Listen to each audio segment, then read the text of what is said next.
At the turn of the 20th century, the demand for dental treatment prompted several Indians to go abroad to study dentistry. Many went to England to obtain the LDS RCS and returned to India to set up their practices. There were others who headed for America, France, and Prussia and joined their predecessors from UK with qualifications like DDS from America, DEDP from Paris, and ZDS from Vienna. One such foreign trained dentist who returned from America in 1919 was destined to become the founding father of dental education in India. His name was Dr. Rafiuddin Ahmed. Born in Bordhunpara in East Bengal, Rafi was a restless boy looking for adventure. His initial studies were at the Dhaka Madrasa, now called the Kobi Nozrul Government College. At a tender age of 16, he undertook a journey to Singapore and Hong Kong as a stowaway on a ship leaving from Calcutta. Later, on his father's insistence, he completed his ISc from MAO College, Aligarh in 1908. After his father's death, young Rafiuddin resolved to get an education in the West. He left Calcutta in October 1909 for Bombay with only ₹60 in his pocket. In Bombay, he identified an Italian cargo liner which was on its way to America. Smart and confident, he talked his way into being hired as a kitchen hand on this Italian ship. In America, Rafiuddin, as per his nature, meticulously researched his options and decided to enroll for the course in dentistry in the University of Iowa, mostly because the fees were cheaper and he could find plenty of part-time work. Rafiuddin spent one whole vacation at an ice cream factory and soda fountain at Spirit Lake, learning the art of ice cream manufacturing and mixing drinks. That creamy apprenticeship proved to be crucial when Dr. Ahmed finally graduated and headed home to set up a dental practice in Calcutta in 1919. Along with his dental practice, he launched an ice cream parlor called New York Soda Fountain. Located in the teeming Dharmatala area, New York Soda Fountain quickly found fans among middle-class Bengalis. Sometimes Dr. Ahmed himself scooped ice cream at the counter and supervised the vendors in Howrah and Shialda stations. Dr. R. Ahmed acutely felt the need to professionally train future dentists for India. On his initiative, a band of enthusiastic workers, both dental and medical, joined hands with him and pioneered the first official, fully functional, autonomous dental institution in India in 1920. This college was located at Bowbazar in his private chambers and was initially called the City Dental College and Hospital.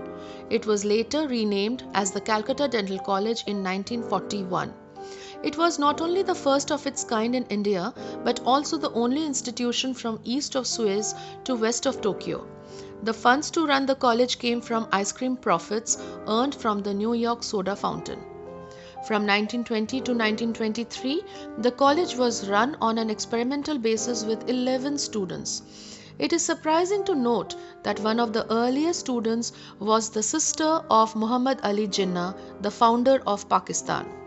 Fatima joined the Calcutta Dental College in 1920 at the behest of Jinnah and qualified as a dentist in 1922. She practiced as a dentist in Calcutta for a year. In 1923, Jinnah helped her set up a private clinic on Abdul Rahman Street in Bombay, where she practiced for almost 7 years.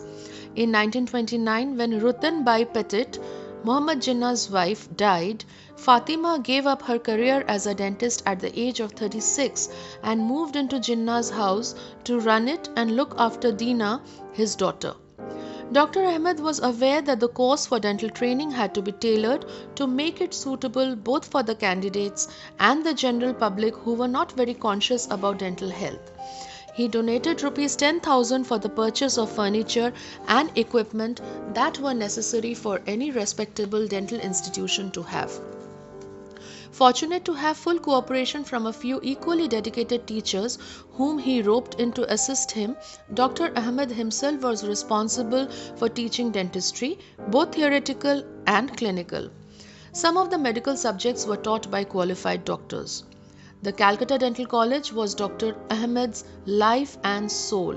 He was determined to make it a first-rate institution. He went to Japan in 1926 and in 1930 toured all over Europe visiting dental schools to acquaint himself with new methods in dental education and buy the latest equipment and apparatus for his college. The college granted LDSC to any person who, number 1, underwent 2 years course of training in that institution, or number 2, to those who had been previously engaged in practice as a dentist or a medical practitioner and had undergone 1 year's course of training in that institution. In 1926, the duration of the institution's program of study increased to 3 years for the LDSC and to a 4-year program for a Bachelor of Dental Surgery degree, that is BDS, in 1935. Dr. Ahmed tried to persuade the authorities to introduce the teaching of dentistry as a university subject, but his plea was turned down as often as it was made. This attitude pained him often, but it was not his habit of airing his grievances. In one of his stoic moments, he commented, "Education is the responsibility of the state, but if no one is willing to carry the cross, I will for as long as I can." In early 1940s, the Calcutta Dental College and Hospital was relocated at 114 Lower Circular Road or AJC Bose Road, its present location. During the 40s, it only had an outdoor department which functioned from 8 am to 11 am daily, except Sundays. In 1949, Dr. Ahmed donated his college to the West Bengal government, and the same year it got affiliated with the University of Calcutta. Dr. Ahmed, who had served continuously as the principal of the college from 1920, gave up his post in 1950 in order to pursue his political career. Dr. Ahmed was also an academician of repute and published the first student's handbook on operative dentistry in 1928. He also established the Indian Dental Journal in 1925 at a time when dental journalism was unheard of and was its editor until 1946. He did most of the compiling and editing of the journal himself. In the early days of the journal, he had some help from Dr. Tabitha Solomon, his ex-student. Tabitha received her LDSC in 1928 and immediately opened her practice at home at 47 Park Street, Park Row, in a well-appointed chamber. Subsequently, she was offered a teaching post at Calcutta Dental College, which she also undertook, making her one of the first lady instructors in dentistry in India. Apart from being an academician and clinician, Dr. Ahmed was an excellent organizer.